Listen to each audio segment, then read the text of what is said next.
పిల్లలు కావాలనే మీ కలను నెరవేర్చుకోండి. మొదటి కన్సల్టేషన్, మొదటి స్కానింగ్ ఉచితం. వివరాల కొరకు హెగ్డే ఫెర్టిలిటీని సంప్రదించండి. నమస్తే, నేను Keshav. Welcome to Suman TV.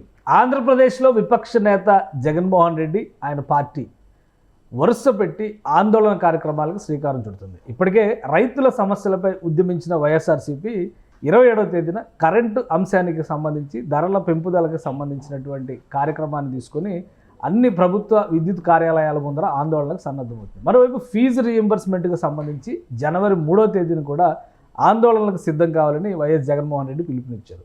ఈ క్రమంలో వరుసగా ప్రభుత్వ వైఫల్యాల్ని ఏకిపడేస్తూ జగన్మోహన్ రెడ్డి రకరకాల ట్వీట్లు చేస్తున్నారు, బహిరంగ లేఖలు రాస్తున్నారు. అసలు ఈ సారాంశం ఏంటి?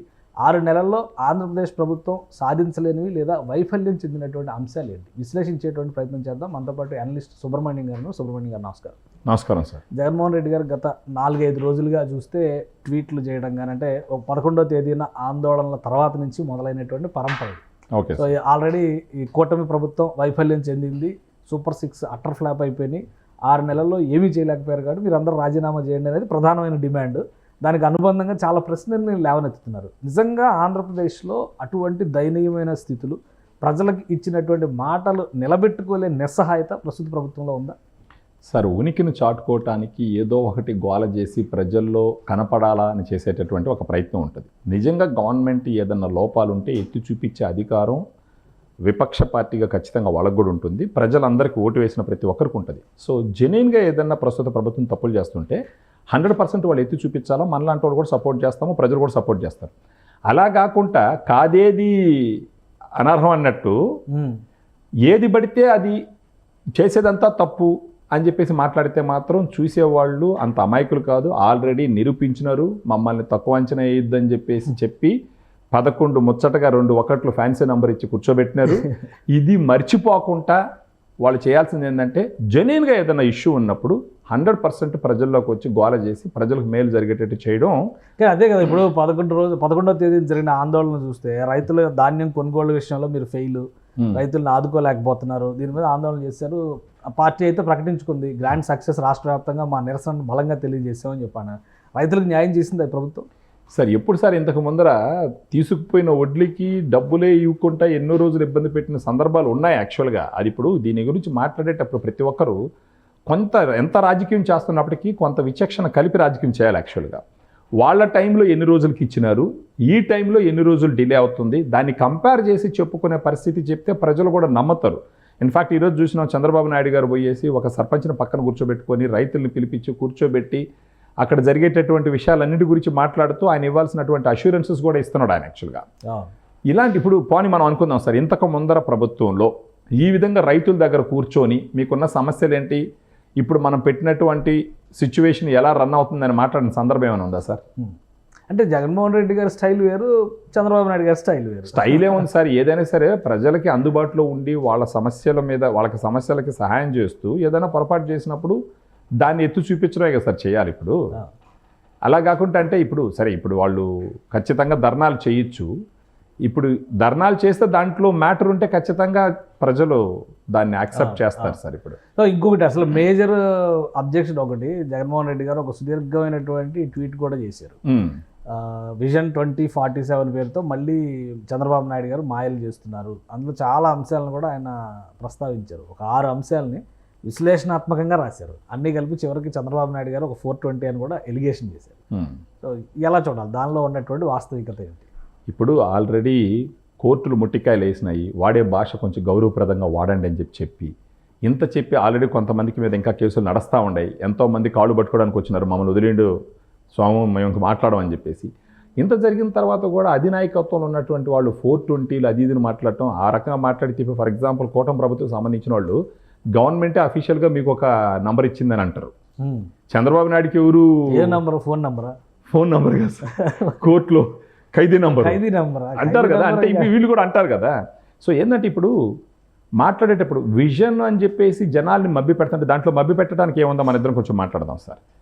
మనము ఈ అంశాలు తీసుకొని అంటే మనం మాట్లాడడం కాదు, జగన్మోహన్ రెడ్డి గారు రాసినే చూద్దాం. ఫస్ట్ పాయింట్ చూడండి, విజన్ 2047, విజన్ 2047 పేరిట CBN మరొక పబ్లిసిటీ స్టంట్కి దిగారు. ప్రజలను మభ్య పెట్టడానికి, మాయ చేయడానికి ఇది ఒక ఎత్తుగడ మాత్రమే. చంద్రబాబు గారి పత్రంలో రాష్ట్రం అవసరాలకు ప్రజల అవసరాలకు చోటే లేదు, వాస్తవిక దృక్పథం అంతకన్నా లేదు, ఆయన పాలన ఎప్పుడు ప్రజలు తనకిచ్చిన 5 ఏళ్ల కాలంలో తన మేనిఫెస్టోలో చెప్పిన వాటి అమలు మీద ఎప్పుడూ ఉండదు, ఎప్పుడు ప్రజలను మోసం చేయడం మీదే, ప్రజల్ని మాయ చేయడం మీదనే తన ధ్యాస అంతా ఉంటుంది. అంటే ఇప్పుడు 6 నెలల కాలంలో ఇచ్చిన మాట నిలబెట్టుకోలేని స్థితి, వైఫల్యం చెందినటువంటి స్థితి ఏ రంగాల్లో ఉందనుకోవచ్చు. సార్ ఇప్పుడు దీని గురించి మాట్లాడితే విజన్ గురించే మాట్లాడదాం సార్. గత 5 సంవత్సరాల్లో ఏదన్నా ఒక విజన్ డాక్యుమెంట్ అనో లేకపోతే భవిష్యత్తుకి మనం ఇలా విధంగా మనం ప్లాన్ చేసుకొని ఆ రకంగా మనం అడుగులేద్దామని ఏ రోజున ఒక డిస్కషన్ జరిగిందా సార్? జరిగిందా? జరగలేదు. సో విజన్ అనే దాని గురించి మాట్లాడే అర్హతే లేదనేసి అనుకోవాలి యాక్చువల్గా. ఎంతసేపు గత ప్రభుత్వానికి సార్ నేను చెప్పేది. ఇప్పుడు అంతకుముందర బోవ కావాలా, రోడ్లు కావాలన్న ఆలోచన అక్కడే ఆగిపోయినటువంటి ఒక రకమైన ఆలోచన. అలా కాకుండా ఇప్పుడు 2049కి ఈయన చంద్రబాబు నాయుడు గారు అన్ని రకాలుగా హెల్తీగా ఉంటారో లేదో కూడా మనకు తెలియదు. అప్పుడు ఎవరెవరు ఉంటారో కూడా తెలియదు. ఇలాంటి సిచ్యువేషన్లో అంత దూరం ఒక మనిషి ఆలోచించి మన అందరూ ఆయన విజన్ పైన చెప్పినటువంటిది కూడా చూడండి. రెండో పాయింట్ ఇమీడియట్గా ఆయన ఏం చెప్పారంటే 1998లో కూడా చంద్రబాబు నాయుడు గారు ఇదే విజన్ 2020 పేరిట డాక్యుమెంట్ విడుదల చేశారు. ఉమ్మడి రాష్ట్ర చరిత్రలో అదొక చీకటి అధ్యాయం. రైతుల ఆత్మహత్యలు, పనుల కోసం వలసలు, ఉపాధి లేక, ఉద్యోగాలు లేక, అష్టకష్టాలు, వీటన్నింటినీ దాచేసి చంద్రబాబు గారు తన విజన్ చుట్టూ నడిపించిన ప్రచారం అంతా ఇంత కాదు. ప్రైవేటీకరణ పేరుతో ప్రభుత్వ విలువైన ఆస్తులని పప్పు బెల్లాల మాదిరిగా తన మనుషులకు కట్టబెట్టి అవినీతికి పాల్పడ్డారు. ఆ రోజుల్లో స్విట్జర్లాండ్కి చెందిన అప్పటి ఆర్థిక శాఖ మంత్రి పాస్కల్ హైదరాబాద్ వచ్చిన సందర్భంలో విజన్ డాక్యుమెంట్లో పేరిట ఇలా అబద్ధాలు చెప్పేవారిని మా దేశంలో అయితే జైలుకో లేకపోతే ఆసుపత్రికో పంపిస్తామని కామెంట్ చేశారు. చివరికి ప్రజలు కూడా విజన్ 2020 కాదు 420 అంటూ చంద్రబాబును దుయ్యబట్టారు. 2014లో కూడా విజన్ 2029 పేరిట ప్రచార ఆర్భాటంగానే మిగిలిపోయింది. సో అంటే క్లియర్గా విజన్ అనేటువంటి పాలసీని, విజన్ అనేటువంటి అంశాన్ని వ్యతిరేకిస్తూ జగన్మోహన్ రెడ్డి గారు చేస్తున్నటువంటి కామెంట్స్, ఇందులో వాస్తవం ఎంత? విజన్ 2020 అటర్ ఫ్లాపా? అసలు ఏం జరగలేదా విజన్? మీరు ఆంధ్రప్రదేశ్లో చదువుకున్న ఏ వ్యక్తినని అడగండి, ఆయన అప్పుడు విజన్ 2020 అని చెప్పింది దాంట్లో ఏమీ జరగలేదు, అది కేవలం ఒక ప్రచార ఆర్భాటం అని కానీ చెప్పితే ఇప్పుడు ఇక్కడ వచ్చినటువంటి ట్వీట్కి ఒక అర్థం ఉంటుంది. ఇది ఖచ్చితంగా సెల్ఫ్ గోలే సార్. ఇది ఇలాంటివి అసలు టచ్ చేయకూడదు. ఎవరు సలహాలు ఇస్తున్నారు తెలియట్లేదు కానీ అసలు యాక్చువల్గా ఇంకా బ్యాక్ ఫైర్ అయ్యేటివి ఇలాంటివి. ఇప్పుడు విజన్ 2020 ఫర్ ఎగ్జాంపుల్ ఇప్పుడు భారతదేశం నుంచి ప్రత్యేకించి ఆంధ్రప్రదేశ్ నుంచి ప్రపంచం మొత్తం వెళ్ళి ఇప్పుడు రీసెంట్గా చంద్రబాబు నాయుడు గారిని రాజమండ్రి జైల్లో వేసినారు. ఎన్ని దేశాల్లో నుంచి ఎంతమంది ఆయన గురించి ధర్నాలు చేసినారు సార్, రోడ్ల మీదకి వచ్చి అరిసినారు. సో వాళ్ళందరూ ఈయన వల్ల బెనిఫిట్ పొందుంటేనే చేసినారా, లేకపోతే వాళ్ళందరూ కూడా సారా పొట్లాలు ఇచ్చి లేకపోతే బిర్యానీ పొట్లాలు ఇచ్చి చేయించుకున్నారా? లేదు కదా, స్వతహాగా వాళ్ళు వచ్చి చేసినారు కదా. అంటే ఈయన విజన్ వల్ల లాభపడినటువంటి వాళ్ళల్లో ఒకరు కదా వాళ్ళు. ఈయన తీసుకొచ్చినటువంటి పాలసీస్, ఈయన తీసుకొచ్చినటువంటి సాఫ్ట్వేర్ అవేర్నెస్, ఈయన తీసుకొచ్చినటువంటి సాఫ్ట్వేర్ కంపెనీలు, వాటన్నిటి వల్ల ఒకటి. ఇప్పుడు ఈ విజన్ అనేటువంటి విషయాన్ని 2019 నుంచి 24 వరకు ఎలా చూడాలి, 24 నుంచి ఇప్పుడు వీళ్ళు చెప్తున్నటువంటి డాక్యుమెంట్ని మనం ఎలా చూడాలి? ఇది ఖచ్చితంగా ఎందుకంటే సార్ ఒకవేళ మన రాష్ట్రం గాన సంయుక్తంగా ఉండుంటే దీని గురించి అంతగా మాట్లాడాల్సిన అవసరం లేదు. రాష్ట్రం విడిపోయి ఆంధ్రప్రదేశ్ గత 5 సంవత్సరాలు ఇంకా దిగజారిపోయింది. ఆర్థికంగా దిగజారిపోయింది, ఒక ఇమేజ్ పరంగా దిగజారిపోయింది, మానసికంగా దిగజారిపోయింది, అన్ని రకాలుగా దిగజారిపోయింది. అలాంటి ఒక సిచ్యువేషన్ ఉన్నప్పుడు ఒక చరిత్ర ఉన్నటువంటి చంద్రబాబు నాయుడు గారు, అందులో పవన్ కళ్యాణ్ గారి కోయలేషన్లో ప్రజలకు వచ్చి మనం ఈ ఏరియాలో మనం వర్క్ చేస్తే ఆ టైంకి ప్రతి ఒక్క ఇంట్లో పేదోళ్ళు లేకుండా ప్రతి ఒక్క ఇంట్లో ఒక ఉద్యోగస్తుడు, ఒక వ్యాపారస్తుడు ఉంటాడని చెప్పేసి జనాల ఆలోచన విధానం మార్పిచ్చి వాళ్ళని ఆ డైరెక్షన్లో లీడ్ చేయడం అన్నది అది ఏ రకంగా 420 యాక్టివిటీయో అది ప్రచార ఆర్భాటమో వాళ్ళే చెప్పాలి సార్. చాలా విషయాలు ఇంకా మెడికల్ కాలేజీల గురించి, తర్వాత ఇంకా అప్పుడు గవర్నమెంట్ తీసుకొచ్చినటువంటి వెల్ఫేర్ స్కీమ్స్ గురించి, వీటి గురించి కూడా వైసీపీ లీడర్స్ పదే మాట్లాడడం. జగన్మోహన్ రెడ్డి గారు నిన్న కూడా ఒక వీడియో రిలీజ్ చేశారు. ఆ వీడియోలో కూడా ఫీజు రీయింబర్స్మెంట్ కట్టడంలో ఫెయిల్ అయింది ప్రభుత్వం, దానికోసం ఆందోళనకు సిద్ధం కండి, ఇవన్నీ పిలుపులు ఇస్తున్నారు. సో ఇవన్నీ వాస్తవాలు కాదా, లేదా ఒట్టి ప్రచారం కోసం విపక్షంగా యాక్టివిటీ చేసి ప్రజల్లో ఉండడం కోసం చేస్తున్న ప్రయత్నాలు? సార్ ఇప్పుడు ఇప్పటికి కూడా తెలుసుకోవాల్సింది ఏంటి అంటే మనం తీసుకున్న టాపిక్లో వెయిటేజ్ ఉందంటే ప్రజలు యాక్సెప్ట్ చేస్తారు సార్. ఏదో చెయ్యాలా, మేము ఉండామని చెప్పుకోవాలనే ఒక ప్రయత్నం చేసో, లేదంటే ఆయన అంటే మాకు నచ్చదు కాబట్టి ఏదో ఒకటి రోడ్ల మీదకి ఎక్కి గోల్ చేయాలనుకుంటే రాబోయే అంటే ఇప్పుడు 11 ఉన్నాయి, కనీసం కొంచెం గట్టిగా పనిచేస్తే నెక్స్ట్ టైంకి ఇంకొంచెం పెరిగే అవకాశం ఉంటుంది. అలా కాకుంటే ఇంకా తగ్గించుకోవాలంటే ఇలాంటి ఆలోచన దాని నుంచి బయట రావాలి. ఫర్ ఎగ్జాంపుల్ మెడికల్ కాలేజ్ గురించి మాట్లాడదాం సార్ అనుకుందాం. ఇప్పుడు అన్నీ వదిలేండి సార్, కన్స్ట్రక్షన్ అయినటివి లేదా కొత్తగా ఫంక్షన్లోకి వచ్చిన మర్చిపోండి. ప్రతిష్టాత్మక సంస్థ all India Institute of medical sciences Mangalagiri గత 5 సంవత్సరాల్లో one of the reputed medical college అది ఇండియాలోనే. దానికి నీళ్ళు ఇవ్వకుండా వాళ్ళని ఎలా ఇబ్బంది పెట్టినారో ఈ ఒక్క పాయింట్ గురించి ప్రజలు ఆలోచిస్తే ఈ మెడికల్ కాలేజీల మీద ఎంత చిత్తశుద్ధి ఉండదన్న విషయం క్లియర్గా కంటికి కనపడుతుంది. ఇంకొకటి పోర్టులు అంటారు. పోర్టులకు సంబంధించి ఫిషింగ్ హార్బర్లో జగన్ హయాంలోనే బాగా డెవలప్మెంట్ అయినాయి పోర్టులు. ఓకే, ఇప్పుడు సెంట్రల్ గవర్నమెంట్ ఇచ్చినప్పుడు ఏదో ఒకటి చెయ్యాలి. Bharatmala project central government project చెయ్యాలి. ఇప్పుడు సార్ అసలు ఏం చేయకుంటే ఎట్ట కూర్చోలేం కదా సార్. ఇప్పుడు సెంట్రల్ గవర్నమెంట్ నుంచి కొన్ని వచ్చినప్పుడు చెయ్యాలి కదా. ఇప్పుడు ఆయనేం పూర్తిగా చేయలేదు, అన్నీ ఈయనే చేసేసినాడని ఎవరు చెప్పం. ఆయన టైంలో కూడా కొన్ని మంచి పనులు జరుగుంటాయి.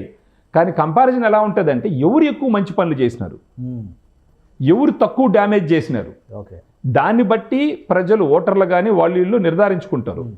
ఇప్పుడు ఫీజు రియంబర్స్మెంట్ గురించి చెప్పుకోండి. రాజశేఖర్ రెడ్డి గారు ఉన్నప్పుడు ఫీజు రియంబర్స్మెంట్ నేరుగా కాలేజెస్కి ఇచ్చేవారు. గవర్నమెంట్ నుంచి కాలేజెస్కి వెళ్తే పిల్లలకి ఆ ఫీజు కట్టుకునే అవసరం లేకుండా వాళ్ళు శుద్ధంగా కాలేజీకి చదువుకొని వచ్చేవాళ్ళు.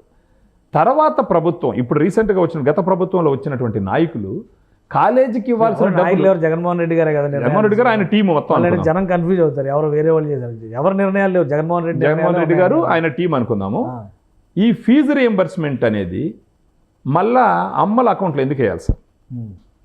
అది పోవాల్సింది స్కూల్కి. అంటే అమ్మఒడికి ఎక్స్టెన్షన్ ఏమో అది ఫీజు రియంబర్స్మెంట్. ఫీజు రియంబర్స్మెంట్ అంటే రాజశేఖర్ రెడ్డి గుర్తొస్తారు. అవును, అమ్మఒడి అనగానే జగన్మోహన్ రెడ్డి గుర్తు. జగన్ సంతోషం, మార్చుకుని ఉండొచ్చు కదా. సంతోషం కాదనలేదు. అది అమ్మ ఒడికి పోయి అమ్మ ఒడి నుంచి స్కూల్ ఒడికి ఎందుకు పోవాలి సార్? నాన్న ఏదో పెట్టాడంట కదా. అంటే ఎందుకంటే సార్ ఇప్పుడు ఫర్ ఎగ్జాంపుల్ ఇక్కడ ఇంటెన్షన్స్ గమనించాలి మనం. ఏంటంటే పిల్లలు స్కూలు పోయి చదువుకుంటున్నారు.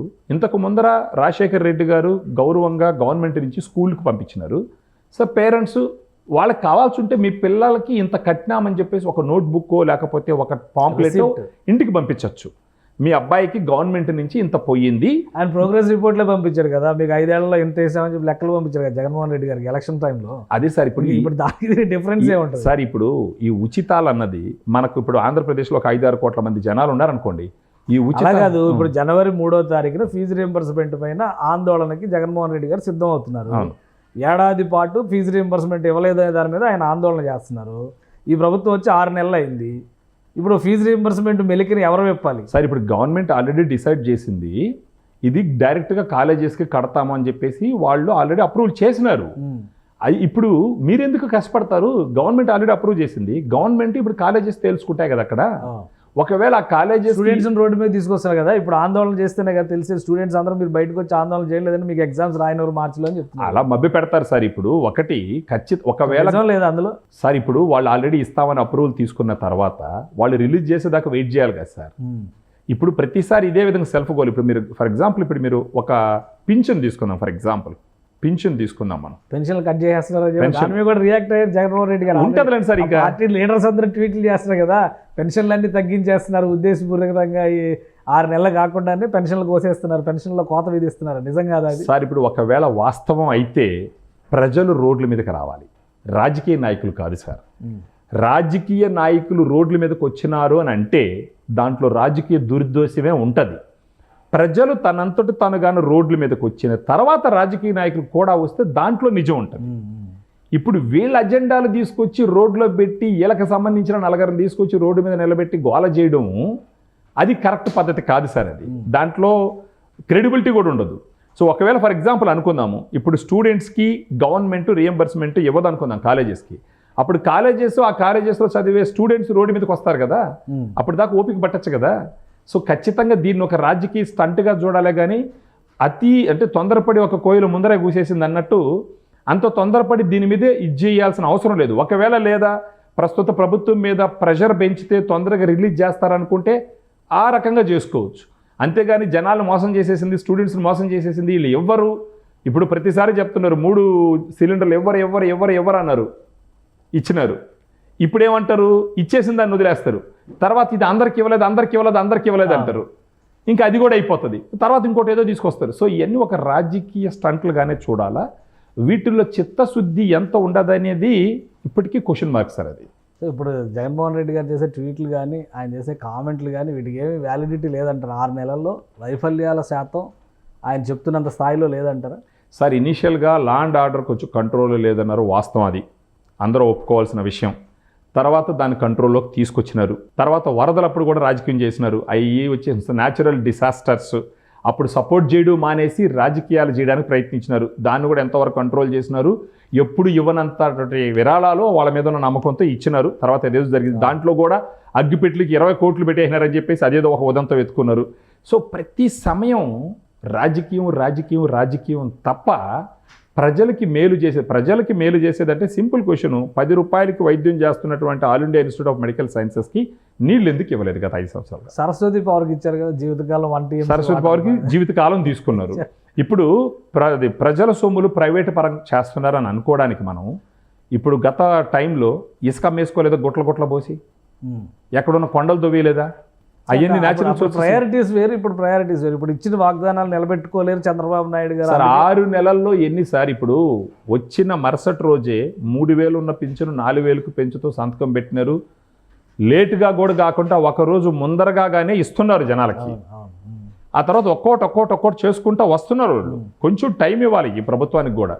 ఇప్పుడు ఎక్కడ వాళ్ళు వచ్చేసి అమ్మఒడి మానేస్తామని అనలా, దాన్ని కూడా అమ్మఒడి మానేసినారు అని చెప్పి మధ్యలో అని వదలగొట్టారు. జనాలు తల్లికి వందనం ఇస్తా అన్నారు కదా, తల్లికి వందనం స్కీమ్ కూడా ఆల్మోస్ట్ సిమిలర్ కదా, కొన్ని మార్పులు చేర్పులు చేశారు. అదే ఉంటుంది. అంటే దాంట్లో ఇప్పుడు ఒకవేళ నిజమైన అర్హులు ఎవరో ఒకసారి చూద్దాము. ప్రతి ప్రభుత్వం మారినప్పుడు కొంచెం చెక్ చేయొచ్చు అవన్నీ. దాంట్లో ఏదన్నా కొంచెం ఇష్యూస్ ఉంటే రెక్టిఫై చేసి దాన్ని ముందర తీసుకొని వెళ్ళొచ్చు. అసలు ఎవరు అని చెప్పి గోల్ చేసినారు. ఆ తర్వాత మళ్ళీ సైలెంట్ అయినారు. ఈ సిలిండర్లు ఎవరు అన్నారు, మళ్ళీ సైలెంట్ అయినారు. అంటే ఇది ఇంకా మామూలుగా జరుగుతూ ఉంటుంది సార్. సో ఇంత సీరియస్గా తీసుకోవాల్సిన అవసరం లేదు. నేను అనేది ఏంటంటే, ఒకవేళ ఈ ప్రభుత్వం ఇచ్చినటువంటి వాగ్దానాల్లో వాళ్ళు మిస్ అయితే ఖచ్చితంగా వీళ్ళకి దెబ్బ. అలాంటిది జరిగితే ఈ రాజకీయ నాయకుల కన్నా కూడా ప్రజలు ఫస్ట్ రోడ్లు ఎక్కుతారు. ప్రజలు ఇప్పుడు వాళ్ళ పని కంప్లీట్ చేస్తారు. వాళ్ళు ఓట్లు వేసేసిన తర్వాత మీ ఇష్టం, మీరు ఏం చేసినా చూస్తారు. 5 ఏళ్ల తర్వాత ఇప్పుడు జగన్మోహన్ రెడ్డి గారు ఏమనుకున్నారు, సిద్ధం సభలు పెట్టి 10 లక్షల మంది వచ్చారు సభ కంటే వరల్డ్ రికార్డ్ అని చెప్పారు. అవును, చివరికి యుద్ధం ఏమైంది సార్? ఇప్పుడు సభలకు వచ్చేది ఇప్పుడు ఈ రోజుల్లో మీరు చూడండి, అంటే పరిస్థితులు అలా మారిపోతాయి కదా. ఇప్పుడు కూడా అంతే. రేపు వీళ్ళు చేయలేదనుకో 5 ఏళ్ల తర్వాత ఎలక్షన్స్ ఎలాగో వస్తాయి కదా, ఖచ్చితంగా దెబ్బేస్తారు. అసలు మొత్తానికి కుప్పకూలిపోయారు, ముందే వస్తాయి కదా ఎలక్షన్. ఖచ్చితంగా వస్తాయి. జగన్మోహన్ రెడ్డి గారు ఆశిస్తున్నట్టుగా 2027లోనే వచ్చింది అనుకోండి, మళ్ళీ ప్రజలకు ఒక అవకాశం దక్కినట్టే కదా. కానీ 6 నెలల సమయం అనేది చాలా సుదీర్ఘమైన సమయం కింద చూడాలా, లేదంటే ఇంకా జస్ట్ బిగినింగ్ పాయింట్ కింద మనం చూడాలి. జగన్మోహన్ రెడ్డి గారు చేస్తున్నటువంటి యాజిటేషన్స్, ఆయన చేస్తున్న ట్వీట్లు, ఇప్పుడు యాక్చువల్గా 420 అని రాశారు. సెక్షన్ 420 లేదు నాకు తెలిసి. సెక్షన్ 420 తీసేశారు కదా. ఇప్పుడు ఐపీసీ పోయింది కదా, బిఎన్ఎస్లో ఆ సెక్షన్ లేదు కదా. బిఎన్ఎస్లో ఆ సెక్షన్ వచ్చి 318 ఎంత ఉంది. కాబట్టి 420 అంటే ఇప్పుడు 420 అంటే వాళ్ళ ఉద్దేశం ఏంటంటే మోసగాడు అని సార్. అదే 420 ఐపీసీ సెక్షన్ 420 ప్రకారం చీటింగ్ కేసు నమోదు చేస్తారు. అందుకని 420 అనడం అనేది ఒక నానుడిగా మారిపోయింది. ఇప్పుడు ఆ సెక్షనే లేదు, 318 అనాలనుకోండి. అలాంటిది పదే జగన్మోహన్ రెడ్డి గారే ఇలాంటి భాష రాస్తూ ఉంటే ఇప్పుడు సోషల్ మీడియాలో భాష విషయంలో జరుగుతున్నటువంటి రాద్ధాంతాలను చూస్తున్నాం. ఇది ఇంకొంచెం ఆజ్యం పోస్తున్నట్టుందా? ఈయన విజయసాయి రెడ్డి వీళ్ళ బాటలోనే వీళ్ళ అనుయాయులు కూడా అందరూ నడిచినారు. అంటే ఇప్పుడు గవర్నమెంట్ ఒకసారి స్ట్రిక్ట్ అయ్యి సుప్రీంకోర్టు, హైకోర్టు కూడా అనవసరంగా ఎట్టంటే అటు మాట్లాడితే శిక్షార్హులు అని చెప్పిన తర్వాత ఒకరోజు సైలెంట్ అయినారు భయపడి. అరే వీళ్ళంతా సైలెంట్ అయిపోతే మళ్ళీ మనకి ఏదైనా దెబ్బ పడుతుంది అంటే అసలు వాళ్ళు మారాలి సార్. ఎందుకు ఆలోచన విధానం మారట్లేదు? విమర్శించడానికి, ఘాటుగా విమర్శించడానికి ఇంతకు ముందు రాజశేఖర రెడ్డి గారు, చంద్రబాబు నాయుడు గారు ఉన్నప్పుడు కూడా చాలా ఘాటుగా విమర్శించుకున్న సందర్భాలు ఎన్నో ఉన్నాయి.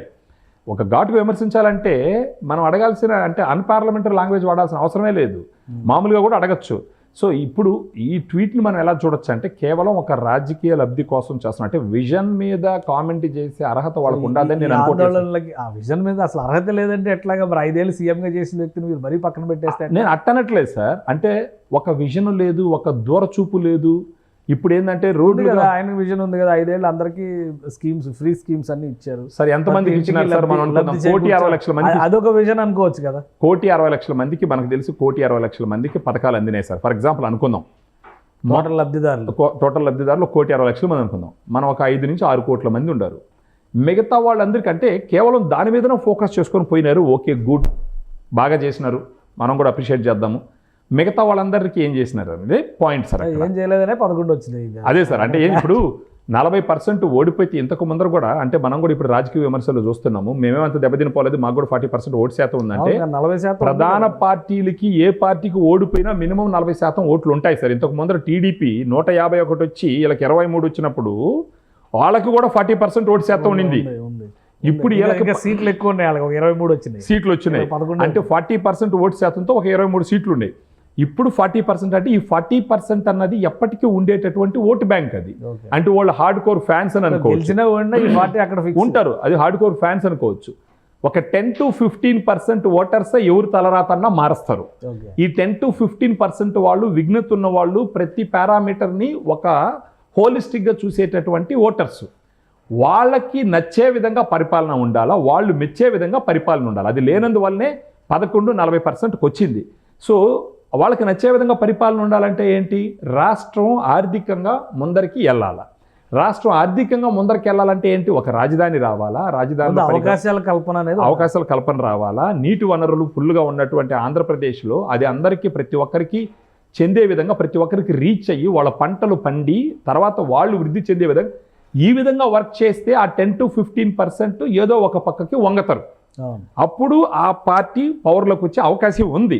ఈ లాజిక్ని వదిలేసి ఈ 40% మీరు ఇచ్చినా ఇవ్వకపోయినా మీతో ఉంటారు వాళ్ళు. ఇప్పుడు ఫర్ ఎగ్జాంపుల్, ఇప్పుడు నేను జగన్మోహన్ రెడ్డి గారిని అభిమానించినాను అనుకోండి, హోల్ హార్టెడ్గా, ఆయన నాకు పథకం ఇవ్వకపోయినా నేను ఆయనకే సపోర్ట్ చేస్తా. అది అర్థమైంది. అది బ్లైండ్ ఓటర్స్ అంటారు, వాళ్ళనే అంటారు. ఇప్పుడు మీరున్నారు, వేసేస్తారు, వాళ్ళకే గుర్తు చూసి వేసేస్తారు, లేదా నాయకుడిని చూసి. ఇచ్చినా ఇవ్వకపోయినా మా జగన్మోహన్ రెడ్డి వేసేస్తాం. ఇప్పుడు మీరున్నారు, తటస్థంగా ఉంటారు. రాష్ట్రం ఎవరు అభివృద్ధి చేస్తున్నారు, ఎవరు ముందరికి తీసుకెళ్తున్నారు, ఎవరు ఆలోచన విధానం జనాలకి మేలు చేసే విధంగా ఉండాలి అని ఆలోచించి ఓటేస్తారు. సో ఇప్పుడు వీళ్ళు చేయాల్సింది ఏంటంటే, నెక్స్ట్ వీళ్ళు పుంజుకోవాలన్నా కూడా ఈ 15-20% ఆలోచన విధానాలకి ప్రస్తుత ప్రభుత్వం పనిచేస్తుందా లేదా, చేయలేదు అని అంటే వాళ్ళని ఎలా విమర్శించాలా, లేదా మేము విమర్శించడం వల్ల వీళ్ళు రైట్ డైరెక్షన్లో నడిచినారు కాబట్టి మీకు లబ్ధి చేకూరిందని చెప్పేసి మనం ఎలా జనాలను కన్విన్స్ చేసుకోవాలా అనే డైరెక్షన్లో పనిచేస్తే ఖచ్చితంగా నెక్స్ట్ ఇయర్కి మంచి అవకాశాలు ఉంటాయి. అలా కాకుండా అమరావతి కడుతుంటే అది మునిగిపోతుంది అంటారు. లేదంటే అమరావతిలో ఓల్డ్ బ్యాంకో లేదా ఇంకొక బ్యాంకో లేదా సెంట్రల్ గవర్నమెంట్ సపోర్ట్తోనో లేకపోతే ఇంకేదన్నా ఒక ప్రైవేట్ సంస్థ ఇచ్చిన డబ్బులతోనే తీసుకొచ్చి ఏదైనా డెవలప్మెంట్ చేద్దామంటే మీ పథకాల డబ్బులంతా ఎత్తిపోయాడు పోసేస్తున్నారు అంటారు. సో ఇప్పటికి కూడా కన్ను తెరవకుండా ఈ విధంగా ప్రవర్తిస్తే ఎవరు క్షమించరు. సెకండ్, పోలవరం 72-73% పనులు మేము చేసినామని చెప్పేసి వాళ్ళు చెప్పుకుంటుంటే ఆన్ రికార్డు వీళ్ళు 3.8% పనులు చేసేసి ఇప్పుడు కూడా 5 ఏళ్లలో ఇప్పుడు కూడా పోలవరం అంతా ఒక డ్రామా, వాళ్ళు చేసేది లేదు, అది అవ్వదు, నాకే తెలీదు. సో ఇలాంటి ఆలోచన విధానం నుంచి వాళ్ళు గాన ముందరికి పోకపోతే రాజకీయ పార్టీ ఉనికి కూడా ప్రశ్నార్థకం అయ్యేదానికి అన్ని రకాల అవకాశాలు ఉన్నాయి సార్. ఇప్పుడు ప్రజలు ఈ రోజుల్లో కంప్యూటర్ అంత అమాయకంగా ఉండాలనుకోవడం అవివేకం. వాళ్ళు అమాయకులు కాదు, ఈ రాజకీయ నాయకులు అమాయకులు. సో మనం ఎలా చూడాలంటే, ఇప్పుడు మీరు ఒక చిత్తశుద్ధిగా ఉండే విమర్శ చేయండి, 100% ప్రతి ఒక్కరు సపోర్ట్ చేస్తాం, మనలాంటి వాళ్ళు కూడా సపోర్ట్ చేస్తాం. బ్లైండ్గా చేయడానికి మనమేమి చదువు సంధ్య లేని అవివేకులం కాదు కదా. ఇన్ఫ్యాక్ట్ చెప్పాలంటే ఇలాంటి ఓపెన్గా చెప్పకూడదు, కానీ 2019లో నేను ఒక పక్క వంగిపోయినాను అనమాట. అంటే అవకాశం ఇస్తే ఎలా చేస్తారని చెప్పేసి హోల్ హార్టెడ్గా చేసినాం. అంటే మనం చదువుకున్న వాళ్ళం, మనం పిచ్చిగా ఎవరినో ఒక నాయకుడిని ఫాలో అయితే మనం కూడా పిచ్చోళ్ళతో సమానం.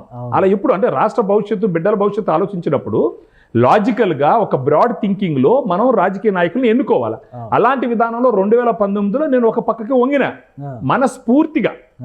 తర్వాత పరిస్థితులు చూసిన తర్వాత ఇంకో పక్కకు వంగాల్సి వచ్చింది.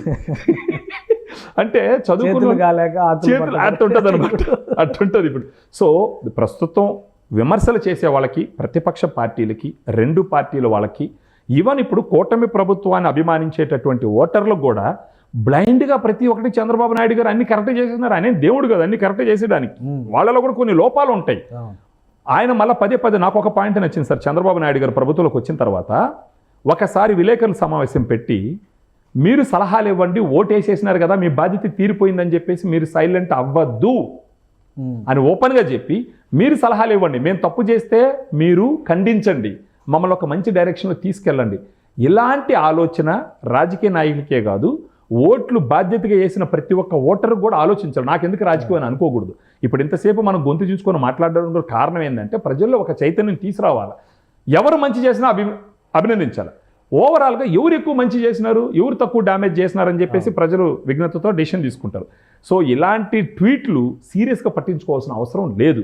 ఒకవేళ దాంట్లో దీనివల్ల ఇంకా వాళ్ళ విలువే తగ్గే ప్రమాదం 100% మీరు చెప్పిన విజన్ గురించి హేళన చేసేటటువంటి క్రెడిబిలిటీ ఇంతకు ముందర లేదు. వాళ్ళ ఆలోచన విధానం కేవలం పథకాల కాడనే ఆగిపోయింది. 2019 ముందర చెప్పుంటే నమ్మేవాళ్ళేమో. ఇప్పుడు 5 ఏళ్ళు చూసిన తర్వాత ఒక క్లారిటీ. సార్ ఇప్పుడు ఫర్ ఎగ్జాంపుల్ మీరు చూసినారంటే 2014లో 65 సీట్లు ఏమి వచ్చినాయి. అప్పుడు టీడీపీకి ఓకే పవన్ కళ్యాణ్ గారు బీజేపీ కలిసినారు, కూటమి అప్పుడు కూడా అనుకుందాం, గుడ్. అప్పటికి జనాలకి ఏముందంటే స్టేట్ సపరేట్ అయిన తర్వాత హార్డ్ కోర్ కాంగ్రెస్ నాయకులందరూ జగన్మోహన్ రెడ్డి గారు పక్కకు పోయినారు, కాంగ్రెస్ అక్కడ తుడిచిపెట్టుకుపోయింది. కాబట్టి అది కలిసి వచ్చి ఆయనకు ఒక 65 సీట్లు వచ్చినాయి. జనాలు రాజశేఖర్ రెడ్డి గారి తనయుడుగా కూడా అభిమానించినారు, జైలుకి పోయి వచ్చినారు, ఏం కుట్రలు కుతంత్రాలు జరిగి ఉండొచ్చు, ఆ సింపతి కూడా వర్కౌట్ అయింది, 65 వచ్చినాయి. ఆ తర్వాత 4 సంవత్సరాల్లో ప్రజల్లో తిరిగినారు. ఈ ప్రస్తుతం ఉన్న ప్రభుత్వం చేసినటువంటి కొన్ని పొరపాట్లు ఎత్తి చూపించినారు, ప్రజలు దాంట్లో చిత్తశుద్ధిని చూసినారు, బాధుడే అని చెప్పి మాట్లాడారు, అన్ని నమ్మినారు. ఆ తర్వాత ఏకంగా 62, 63 నుంచి తీసుకుపోయి 151లో కూర్చోబెట్టినారు. ఎవరు ఊహించలా. ఇది కూడా ప్రజలు విఘ్నత. అప్పుడు ఇంకా ఎక్స్ట్రీమ్గా నమ్మినారు, తీసుకుపోయి 161లోనో 151లో 152లో పెట్టారు. తర్వాత 5 సంవత్సరాలు పరిపాలన చూసినారు, జనాలు రియలైజ్ అయినారు, తీసుకొచ్చి 11లో కూర్చోబెట్టినారు. ఇది ఒక్క అనాలసిస్ గా. ఇదంతా ఈవీఎంలో ట్యాంపరింగ్ కదా. 151 ఏమో సక్సెస్ సార్. అప్పుడు కూడా చంద్రబాబు నాయుడు గారు కూడా అన్నారు 2019లో 150. ఇది వీరు అంటే ఓడిపోయిన వాళ్ళు మేము ఓడిపోయినాము, మా తప్పులు సరిదిద్దుకుంటాం అనేసి చెప్పలేని వాళ్ళు నాయకులు కారు, ఒప్పుకోవాలి. ఈయన కూడా ఒప్పుకున్నారు మొదట్లో. పవన్ కళ్యాణ్ గారికి అభినందనలు చెప్పినారు, చంద్రబాబు నాయుడు గారికి అభినందనలు చెప్పినారు, ఒప్పుకున్నారు. కానీ ఈ ఈవీఎం ట్యాంపరింగ్ అని చెప్పేసి మాట్లాడడం అన్నది మళ్ళా జనాల్లో చులకన పడేటటువంటి ఒక టాపిక్. అది నిజంగా ప్రజలకు సేవ చేయాలా, రాజకీయ పార్టీకి భవిష్యత్తు ఉండాలని ఆలోచించిన వాళ్ళు ప్రజల్లో తిరిగి వాళ్ళ దగ్గర నుండి పల్స్ పట్టుకొని, ఇప్పుడు వీళ్ళు ఇన్ని కంపెనీలు తెస్తున్నారు సార్ అనుకుందాం, 6 నెలలు, సరే 6 నెలలు జరిగింది, దాంట్లో విఫలమైనారు, దీంట్లో విఫలమైనారు, దాంట్లో విఫలమైనారు అని చెప్తా ఉండరు. ఎన్ని కంపెనీలు వచ్చినాయి, ఎన్ని ఎంఓయూలు జరిగినాయి, గత 5 సంవత్సరాల్లో ఇప్పుడు జరిగినన్ని మొత్తం జరిగినాయా? పోనీ ఇంకోటి అనుకుందాం, 2014-19 మధ్యలో ఉన్నటువంటి అప్పుడు ప్రభుత్వం, అప్పుడు కియా మోటార్స్ ఒక దాన్ని తీసుకొచ్చి పెట్టింది. అలాంటి సంస్థ ఏదైనా తెచ్చినారా? గత 5 సంవత్సరాలు తెచ్చినారా? శ్రీ సిటీలో కొన్ని కంపెనీలు వచ్చినాయి, అదేమంటే వాళ్ళ నాన్నగారి అకౌంట్లో వేసుకుంటారు, ఫైన్, సంతోషం, గ్రేట్, చేయాలా, ఎవరు మంచి చేసినా అభినందించాలా. మీరు వచ్చిన తర్వాత ఒక్కసారైనా శ్రీ సిటీని మీరు సందర్శించినారా? చంద్రబాబు నాయుడు గారు వచ్చిన వెంటనే పోయినారా లేదా? చంద్రబాబు నాయుడు గారు వచ్చిన తర్వాత ఎన్నిసార్లు ప్రజల్లోకి వెళ్ళి పింఛన్లు ఇవ్వడం అయితే ఏమి, రైతులతో మీటింగ్లు పెట్టడం అయితే ఏమి, ఈ గ్రామీణ సభలని చెప్పి పోవడం అయితే 6 నెలల్లో ఎన్ని చేసినారు? ఇవన్నీ బేరీజ్ చేసుకొని మార్పు తెచ్చుకొని ముందర పోవటానికి ప్రయత్నించాలే కానీ మనకు నచ్చినట్టు మన చుట్టుపక్కల వాళ్ళు మాట్లాడుతూ ఉంటే అదే వాస్తవం అని చెప్పేసి దాంట్లోనే బతికితే ఫ్యూచర్ ఉండదు. మనల్ని విమర్శించే వాళ్ళనే దగ్గరకు తీర్చుకొని దాంట్లో నిజం ఎంత ఉండదు, అబద్ధం ఎంత ఉండదు అనేసి అనలైజ్ చేసుకొని పోతే అప్పుడు స్ట్రాటజిస్టులు కూడా ఏం చేస్తున్నారు నాకైతే తెలియదు. బట్ వాస్తవానికి లేరనుకుంటా స్ట్రాటజీ. ఇప్పుడు ఎవరు లేరనుకుంటాను, పేమెంట్ లేక వాళ్ళు వెళ్ళిపోయి ఉంటారు, అపాయింట్మెంట్లు ఏవి జరిగి ఉండదు. సో ఏది ఏమైనా సరే రాజకీయ పార్టీలు చిత్తశుద్ధి లేకుండా విమర్శలు చేస్తే వాళ్ళకి జరిగే మేలు కన్నా డ్యామేజ్ ఎక్కువ జరుగుతుంది అనేసి ఖచ్చితంగా అర్థం చేసుకోవాలా. ప్రజలు అంత అమాయకులు కాదు.